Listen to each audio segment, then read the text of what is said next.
কিছু কিছু লোক দেখলাম যে এই যে ডোনাল্ড ট্রাম্প এই যে ভেনিজুয়েলাতে আক্রমণ করে ওখানকার যে প্রেসিডেন্ট মাদুরো এবং তার যে স্ত্রীকে ধরে নিয়ে গেছে। এবং তারপরে ডোনাল্ড ট্রাম্প বলছে কি ইন্টারেস্টিং কথা বলছে বলছে যে এরপর থেকে এই পরবর্তী অনির্দিষ্ট কালের জন্যে এই ভেনিজুয়েলা নাকি আমেরিকা চালাবে এবং এর দায়িত্বে থাকবে কে, তাদের ওই যে পররাষ্ট্রমন্ত্রী আছে না, secretary of state Marco Rubio দেখলাম যে সেও কিন্তু এই যে ডোনাল্ড ট্রাম্পের মতো একই মতাদর্শের লোক। তো সেই চালাবে। যদিও এখন বর্তমানে এই যে ভেনিজুয়েলাতে ভাইস প্রেসিডেন্ট যে ছিল সেই তাদের সুপ্রিম কোর্টের নির্দেশে দায়িত্ব পালন করছে। তো এই যখন ঘটনা তখন দেখলাম যে কিছু লোক বলার চেষ্টা করছে যে ভেনিজুয়েলায় ভিয়েতনামের মতো পরাজয় দেখবে যুক্তরাষ্ট্র। বর্তমান বিশ্ব ভূরাজনৈতিক পরিস্থিতি সম্পর্কে যাদের সম্যক ধারণা নাই তারা এই ধরনের উদ্ভট চিন্তাভাবনা করতে পারে। কেন এই কথা বললাম যে এখন কিন্তু ওই ওই বিংশ শতাব্দীর সেই সপ্তম যে দশক যখন নাকি আমেরিকা ওই যে ভিয়েতনামে সশরীরে গিয়ে ওখানে হাজির হয়ে যুদ্ধ করতেছিল উত্তর কোরিয়ার সাথে, বিষয়টা এখন তো আর এরকম না। উত্তর কোরিয়া বলছে উত্তর ভিয়েতনামের সাথে যুদ্ধ করছিল, বিষয়টা তো এখন এরকম না।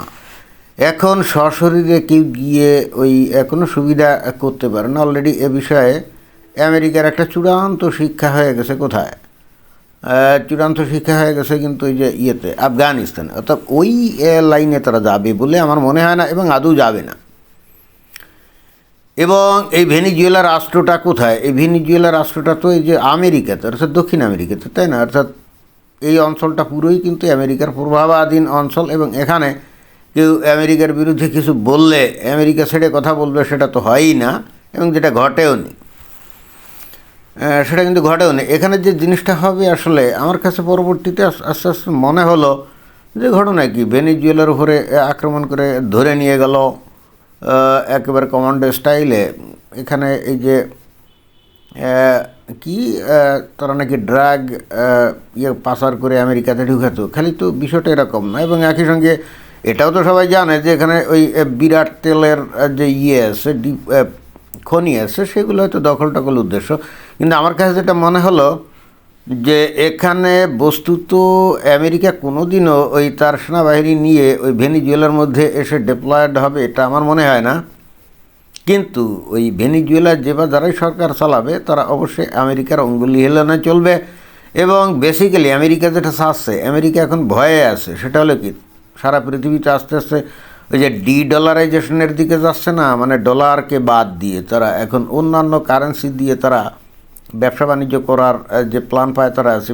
বিশেষ করে ব্রিক্স তাদের সামনে যে হুমকি তৈরি করছে, এইটাকে এখন কিভাবে মোকাবেলা করা যায়? আমার মনে হয় যে এরই একটা ফলশ্রুতি হলে যে ভেনিজুয়েলা আক্রমণ। এবং এর পিছনে আর একটা জিনিস কাজ করছে, সেটা কি? সেটা হলো যে 1973 বা 74 সালে সৌদি আরবের সাথে আমেরিকার একটা চুক্তি হয়েছিল। সেটা হলো যে সৌদি আরব তার তেল বিক্রি করবে সব ডলারে, এবং বস্তুত তখন থেকেই গোটা পৃথিবীব্যাপী ডলারাইজেশন শুরু হয়, অর্থাৎ ডলার একক মুদ্রা হিসাবে আধিপত্য শুরু করে। বিষয়টা কিন্তু তাই এবং 2024 সালে কিন্তু এই চুক্তিটা কিন্তু শেষ হয়ে যায়। কিন্তু এই সৌদি আরব কিন্তু এই চুক্তি আর নবায়ন করে নাই আমেরিকার সাথে। অর্থাৎ এরপরেও ওই সৌদি আরব যে ডলারের বিনিময়ে তার তেল বিক্রি করতে বাধ্য, বিষয়টা হলে এখন তা না। তারা এখন যে কোনো মুদ্রার বিনিময়ে তার সুবিধা অনুযায়ী কিন্তু সে তার তেল বিক্রি করতে পারে। এর ফলে হচ্ছে কি? এর ফলে হচ্ছে কি ডলারের প্রতি যে চাহিদা এটা কিন্তু কমে যাচ্ছে, যেটা নাকি ডলারাইজেশনের একটা প্রক্রিয়া। আর ব্রিক্স দেশগুলো যদি তাদের মধ্যে যে ব্যবসা বাণিজ্য সেগুলো যদি ডলারের বাইরে অন্য কোনো মুদ্রা দিয়ে করে তাহলে তো ডলারের চাহিদা আরও কমে যাবে। এবং এর ফলে হচ্ছে কি গোটা পৃথিবীতে আমেরিকার এই যে একক আধিপত্য এটা কিন্তু হুমকির সম্মুখীন। এটা তো আমেরিকান প্রশাসন খুব ভালো করে জানে যে গোটা পৃথিবীতে তাদের যে মাতবাড়ি, তাদের যে আধিপত্য এবং তাদের যে শৌর্যবীর্য, এটা কিন্তু অন্তত 90% নির্ভর করে এই ডলারের বিষয়, অর্থাৎ ডলার যে সব কিছু নিয়ন্ত্রণ করে এইটার বিষয়ে। তাহলে এর সাথে ভেনিজুয়েলাতে আক্রমণের কী সম্পর্কটা হচ্ছে সৌদি আরব তো অলরেডি চুক্তি তো আর নবায়ন করে নাই, যদিও তারা যে পুরোপুরি ডলারের বাইরে চলে গেছে, এখনও ডলারের বিনিময়ে কেনা বেচা করে না, বিষয়টা হলে তা না, এখনও কেনা বেচা করে, কিন্তু যে কোনো মোমেন্টেই তো পাল্টি দিতে পারে এবং পাল্টি দেয়ও, দিচ্ছেও। কিছু কিছু তারা অন্য কারেন্সিতে কিন্তু বেচা কিনা করে। আবার ওদিকে রাশিয়ার তেলের উপরে তো নিষেধাজ্ঞা। এখন রাশিয়া তো এই যে চীন এবং ওই ভারতের কাছে যে তেল বিক্রি করে, এটা রুবল বা রুপি অথবা ইউয়ান এই সমস্ত মাধ্যমে বিক্রি করে। তাহলে এখানে ডলারের ওপরে যে একটা চাপ বা ডলারের প্রতি যে আকর্ষণ বা নির্ভরতা, এটা অনেকটা কমে গেল না? তাহলে এক্ষেত্রে কি আমেরিকা আস্তে আস্তে কি দুর্বল হচ্ছে না অর্থনৈতিকভাবে? ডলারই তো ছিল তার মাতবাড়ির মূল উপাদান। তো সেই ডলারের চাহিদা যদি কমে যায়, তাদের মাতবাড়িটাও কিন্তু আস্তে আস্তে অর্থনৈতিকভাবে কমে যায় না? তাহলে কি করতে হবে যে অন্য যে জায়গায় ওই তেল বেশি উৎপাদিত হয়, তেলের রিজার্ভ আছে, সেই সমস্ত জায়গা দখল নিয়ে এবং যখন আমি একেবারে, আমার কাছে কেন জানি মনে হচ্ছে ভেনিজুয়েলার উপরে যদি পরিপূর্ণ নিয়ন্ত্রণ নিতে পারে এই আমেরিকা, তখন দেখবেন যে মধ্যপ্রাচ্যে গণ্ডগোল গ্যাঞ্জামের মাত্রা আরও বেড়ে যাবে। কেন যাবে জানেন? এই মধ্যপ্রাচ্যের তেলগুলোই তো ওই দেশগুলোই তো তেল উৎপাদন করে বিক্রি টিক্রি করে এবং তারাই তেলের বাজার বজায় রাখে, রাইট? এখন এই ভেনিজুয়েলাতে নাকি সৌদি আরবের থেকে অনেক বেশি তেল মজুদ আছে। তো তাই যদি হয়, তাহলে আমেরিকা কি করবে? সৌদি আরব যাতে এই মানে সৌদি আরব অলরেডি যেহেতু চুক্তি টুক্তি আর করে নাই, তাহলে সৌদি আরব যাতে আর তেল বিক্রি টিক্রি না করতে পারে, এটা করতে গেলে কী করতে হবে? কোনো গণ্ডগোল গ্যাঞ্জাম যুদ্ধের পরিস্থিতি তৈরি করতে হবে। এবং অলরেডি কিন্তু সেটা শুরু হয়ে গেছে। এই যে সৌদি আরব কিন্তু এখন এই যে ইয়েমেনের ব্যাপারে কিন্তু ওই দুবাইয়ের সাথে কিন্তু যুদ্ধ শুরু করছে। কিছুদিন পরে দেখা যাবে যে কাতারের সাথেও হবে। মানে এরকম ওরা যুদ্ধ বিগ্রহে লিপ্ত থাকবে, আর তখন তো ওই যে তৈলক্ষেত্রে বোমা মারবে, মিসাইল আঘাত হানবে, কি তৈল উৎপাদন বন্ধ হবে না?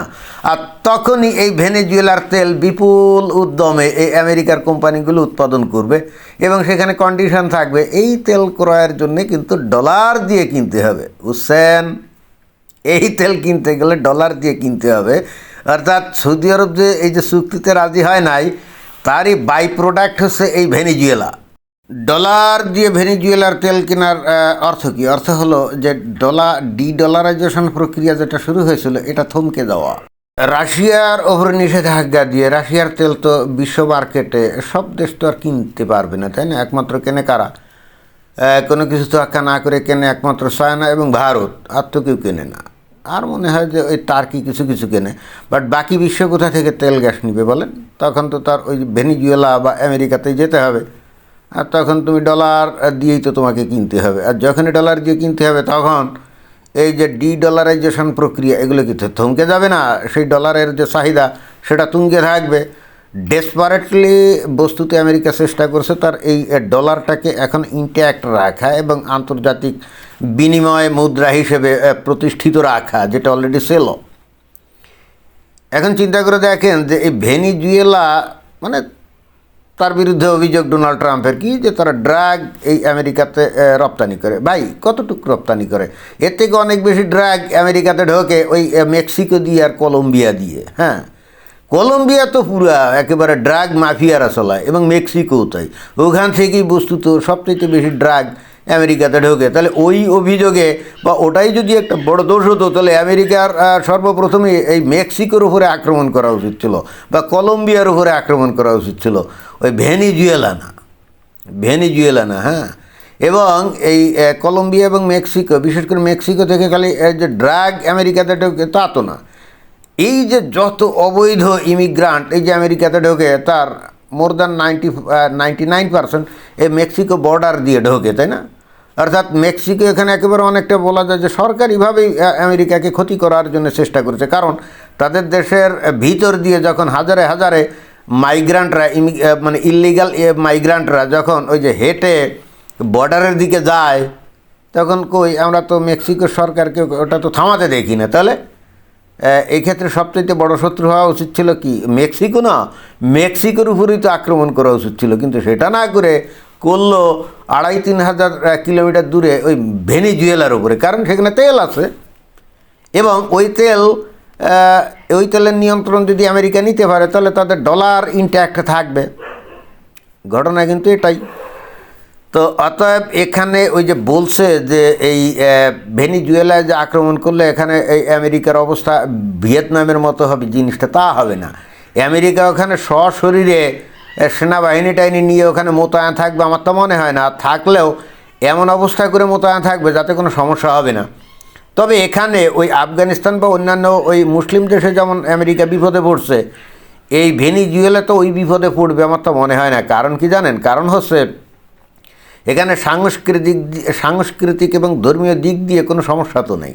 ভেনিজুয়েলার লোকজন তো সব খ্রিস্টান, আমেরিকার লোকজন খ্রিস্টান বা মানে ধর্ম সম্পর্কে উদাসীন, তাই না? অর্থাৎ এখানে এবং ভেনিজুয়েলার যে কালচার আমেরিকার কালচারের মধ্যে খুব একটা তফাৎ নেই। অর্থাৎ এখানে আমেরিকান সৈন্যরা ওখানে যদি ডেপ্লয়েড হয়ও তাও যে তারা খুব বিপদে উঠবে তা কিন্তু না। অন্তত আফগানিস্তান, ইরাক, সিরিয়ার মতো বিপদে পড়বে না, এটাই হলো আমার বিশ্বাস। তবে হ্যাঁ, যদি তারা সরাসরি সৈন্য ডিপ্লয় নাও করে তাহলেও কিন্তু ভেনিজুয়েলার এদিক ওদিক করার কোনো কায়দা নেই। কারণ সেখানে ভেনিজুয়েলার উপকণ্ঠে মার্কিন নেভি সেখানে অলওয়েজ মোতায়েন থাকবে। ওই আমেরিকাকে বাইপাস করে ভেনিজুয়েলা যে অন্য এদিক ওদিক ভিন্নভাবে তেল বিক্রি করবে সেটা সম্ভব না। সেক্ষেত্রে প্রত্যেকটা জাহাজকে তারা ধরবে এবং সেক্ষেত্রে ভেনিজুয়েলার কোমর ভেঙে দিবে। অর্থাৎ আমেরিকার কথার বাইরে ভেনিজুয়েলার যাওয়ার আর কোনো সুযোগ নেই। এখানে ওই যে অনেকে বলাবলি করে না যে ভেনিজুয়েলার পক্ষে এখন চায়না, রাশিয়া আছে, অমুক আছে, সমুক আছে, লম্বা আছে, এখানে কিছুই হবে না। ওই দূরে থেকে হয়তো দু একটা মানে ভুজুং ভাজুং হয়তো বক্তব্য দিতে পারে, ওই পর্যন্ত, এর বাইরে কিছু হবে না। ধন্যবাদ।